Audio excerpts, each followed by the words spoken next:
Sesaat lagi kita akan menyimak materi pembelajaran pendidikan agama Islam.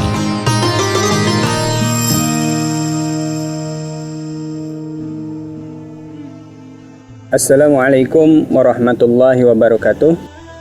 Alhamdulillahirabbil alamin. Salatu wassalamu ala asrafil anbiya'i wal mursalin sayyidina Muhammadin wa ala alihi wa sahbihi ajma'in, amma ba'd. Baiklah anak-anakku sekalian, alhamdulillah hari ini kita bisa melaksanakan kegiatan pembelajaran seperti biasa. Adapun materi yang akan kita kaji hari ini yaitu masih tentang iman kepada kitab-kitab Allah Subhanahu wa taala. Tepatnya kita akan membahas kitab Allah nomor keempat, yaitu Al-Quran. Al-Quran adalah kitab suci umat Islam. Yang akan kita pelajari dan harus kalian kaji nanti adalah yang pertama tentang pengertian Al-Quran, kemudian fungsi Al-Quran, kedudukan Al-Quran, isi Al-Quran, dan keistimewaan Al-Quran. Anak-anakku sekalian, baik kita awali kegiatan ini dengan pembacaan basmalah bersama-sama. Bismillahirrahmanirrahim. Anak-anakku sekalian, tujuan pembelajarannya peserta didik mampu menjelaskan pengertian Al-Quran, kemudian mengkaji tentang fungsi Al-Quran, menganalisis kedudukan isi Al-Quran, keistimewaan Al-Quran. Anak-anakku sekalian, pengertian Al-Quran adalah Al-Quran wal kitabu al-mujiju al-munajjalu ala nabiyyu sallallahu alaihi wasallam al-muta'abadu bitilawati. Yang pertama, pengertian Al-Quran itu adalah kitab. Al-Quran adalah kitab Allah yang menjadi mukjizat. Mukjizat siapa? Yaitu mukjizat Nabi Muhammad SAW. Diturunkan kepada Nabi Muhammad SAW secara berangsur-angsur. Al-Quran diturunkan tidak sekaligus, tetapi berangsur-angsur disesuaikan dengan kebutuhan dakwah Nabi Muhammad SAW. Diangsur-angsur supaya Nabi Muhammad SAW dalam menerima Al-Quran itu tidak merasa berat, ya, karena Al-Quran diturunkan itu dengan berbagai macam cara. Dan yang paling istimewanya lagi, Al-Quran adalah menjadi ibadah. Ketika kita membaca Al-Quran, maka membacanya pun sudah menjadi ibadah. Ibadah kepada Allah Subhanahu wa taala, tentunya membaca Al-Quran yang dilandasi dengan niat ikhlas. Kemudian fungsi Al-Quran adalah sebagai pedoman hidup manusia. Ketika Al-Quran berfungsi sebagai pedoman hidup, maka pedoman itu harus diketahui dan dipahami oleh yang memakainya. Dalam hal ini umat Islam, ya. Ketika kita mengaku umat Islam, maka kita wajib mempelajari Al-Quran, mempelajari bacaannya, mempelajari terjemahnya, dan mempelajari isi kandungannya. Kenapa harus mempelajari ketiga-ketiganya? Karena kita akan mempergunakan Al-Quran sebagai pedoman hidup. Bagaimana kita akan mempergunakan pedoman Al-Quran sebagai pedoman apabila kita tidak tahu isi Al-Quran tersebut? Jadi kita punya kewajiban untuk mempelajari. Kemudian kedudukan Al-Quran. Kedudukan Al-Quran adalah sebagai sumber hukum Islam yang pertama.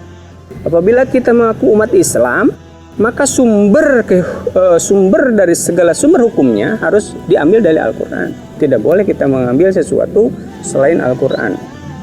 Jadi sebelum ke hukum-hukum yang lain, yang pertama kita coba ambil hukum-hukum itu dari Al-Quran.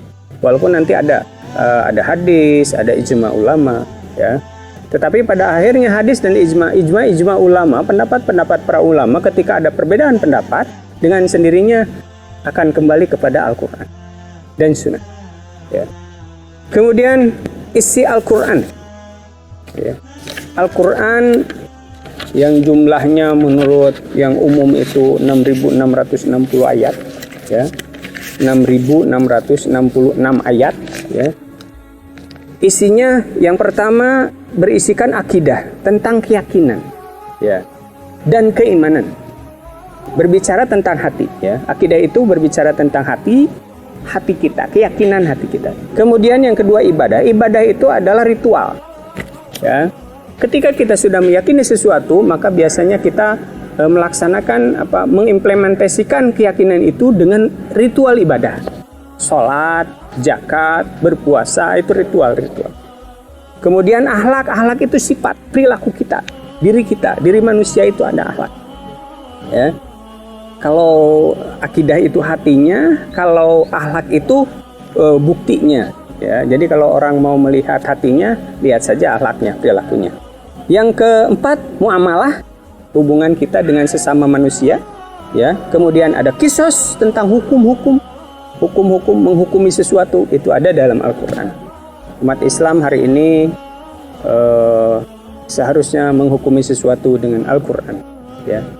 Kemudian yang terakhir, semangat mengembangkan ilmu pengetahuan. Ada tuntutan, ada kewajiban untuk mencari ilmu. Kenapa kita diwajibkan mencari ilmu? Karena manusia diciptakan oleh Allah sebagai khalifah di muka bumi. Salah satu tugas khalifah di muka bumi adalah untuk memakmurkan bumi. Memakmurkan bumi itu harus beraktivitas, harus berinovasi, harus menghasilkan.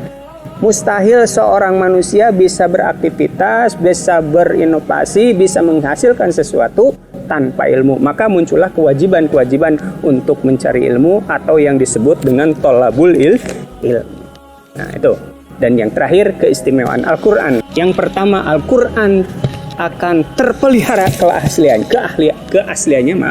Al-Quran akan terpelihara keasliannya, ya. Dan ketika kita membaca Al-Quran menjadi ibadah bagi yang membaca. Nah, anak-anakku sekalian, itulah sebagai prolog dari saya untuk mata pelajaran PAI hari ini. Kemudian untuk selanjutnya silakan oleh kalian dikaji, diperdalam tentang apa yang saya sampaikan tadi. Mudah-mudahan bermanfaat dan mudah-mudahan sekali lagi menambah wawasan kalian. Dan doa terakhir, mudah-mudahan kita senantiasa disehatkan oleh Allah Subhanahu wa Ta'ala. Demikianlah anak-anak sekalian untuk pertemuan kali ini. Mohon maaf atas segala kekurangannya. Assalamualaikum warahmatullahi wabarakatuh. Terima kasih telah mengikuti pembelajaran hari ini. Semoga menjadi inspirasi untuk kehidupan kita.